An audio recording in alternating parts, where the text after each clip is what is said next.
Hello and welcome to Bead Time TV. I'm Gemma French and today we're going to be working on a chainmail bracelet. To create a chainmail bracelet we're going to be using a variety of components, the main one of which is actually jump rings. So we've got two different sizes of jump ring here. We're going to be working with a 1x9 jump ring and a 1x5 jump ring. So the 1x9 refers to the millimetres across there, so 9mm and 5mm for the smaller. Now you're going to need a selection of these, so actually for this design you need 26 of the larger jump rings and you need 52 of the smaller jump rings. And what we'll be doing is placing a little ball spacer on each of those jump rings, the larger 1x9 jump rings. And to do that you actually need to use your two flat nose pliers. That's the flat nose with the chunky section at the end here and the chain nose plier. Now the first thing to do is to find the split in the side of the jump ring and bring that to the top centre so you can see it. Position your pliers either side so I've got a really good grip on both sides of the split, and I'll just tip one hand forward to open up your jump ring nice and wide. Now the little spacer balls we're going to work with, they've got a nice size hole, so they've actually got a 1mm hole running through, so they're very easy to slip straight through the open jump ring there. So pop that on, re-grip and then bring that jump ring back, and you're going to do that 25 times and that'll leave you with one spare. I'll just show you that once more.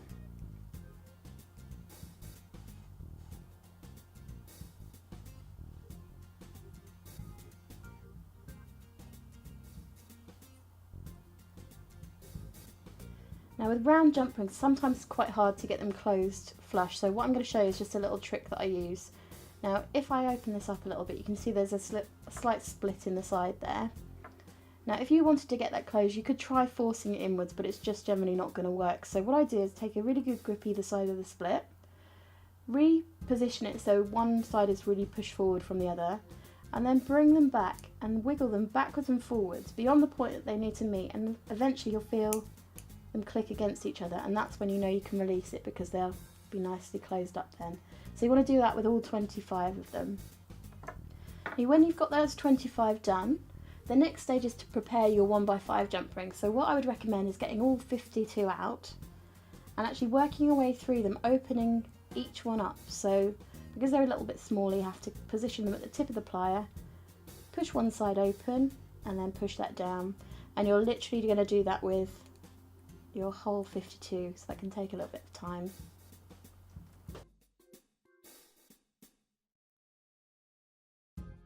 So when you've completed all your jump rings, you're going to be positioning them onto the larger jump rings. So the first thing you need to do is find the single jump ring that you haven't put a ball spacer on, and actually position the small 1x5 jump ring in your plier, so you're holding on tight to that.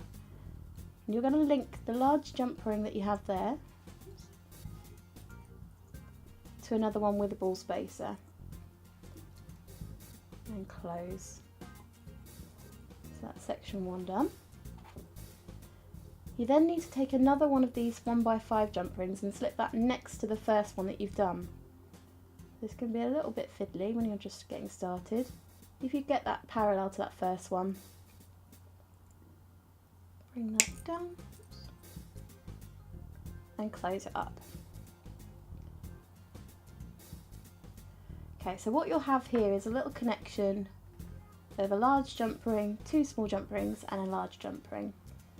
Now the base jump ring is the one without the ball on there, so you keep that in the bottom in your left thumb, tip down the ball spacer and then separate the two tiny jump rings, one to the right and one to the left.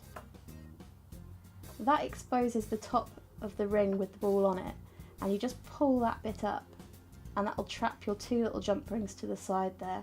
So it's also like little butterfly wings coming out the side, and place that down. I'm going to repeat that again because that's essentially the whole technique all the way through this. So take a small jump ring. Now this time you thread through the base of the ball space jump ring and close up.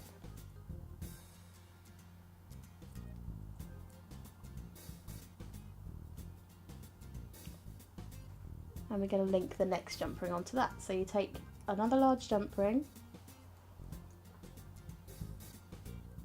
connect the small jump ring around it. Now take the one that you've already closed up, you can actually take that off if it's easier.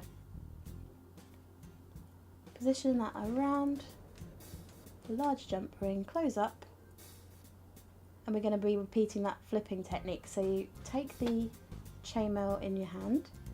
I've got the first one I did at the bottom there, so I'm going to flip this bead down, separate a right and a left, expose the base of that and bring it back up again. So you'll have two equal looking little sections. So when you've done that a few times, you'll have created a little strand like this. So each connection is done by linking the two small ones onto the next larger one. So I'll continue with this length now so you can just watch and follow as I do it. First small one goes onto the connection there. Slip on the next 1x9 and close up. So again, take really good care that you're closing these jump rings properly, because it can be a right pain if they open up again. Slip the second one parallel to the first, close up. So you can see here nice and clearly, hopefully, that that is how it should look. Two jump rings, larger jump ring and the ball spacer at the end. Flip the ball spacer down, separate a right and a left and pull the base up.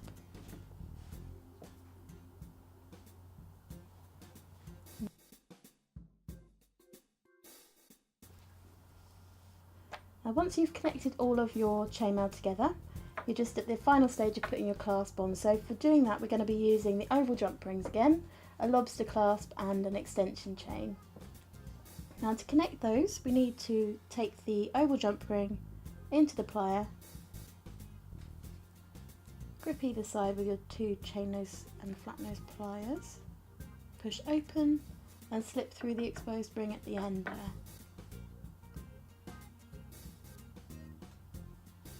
Slip on the extension chain and close up, and then on the other side we're going to be doing exactly the same but with the lobster clasp.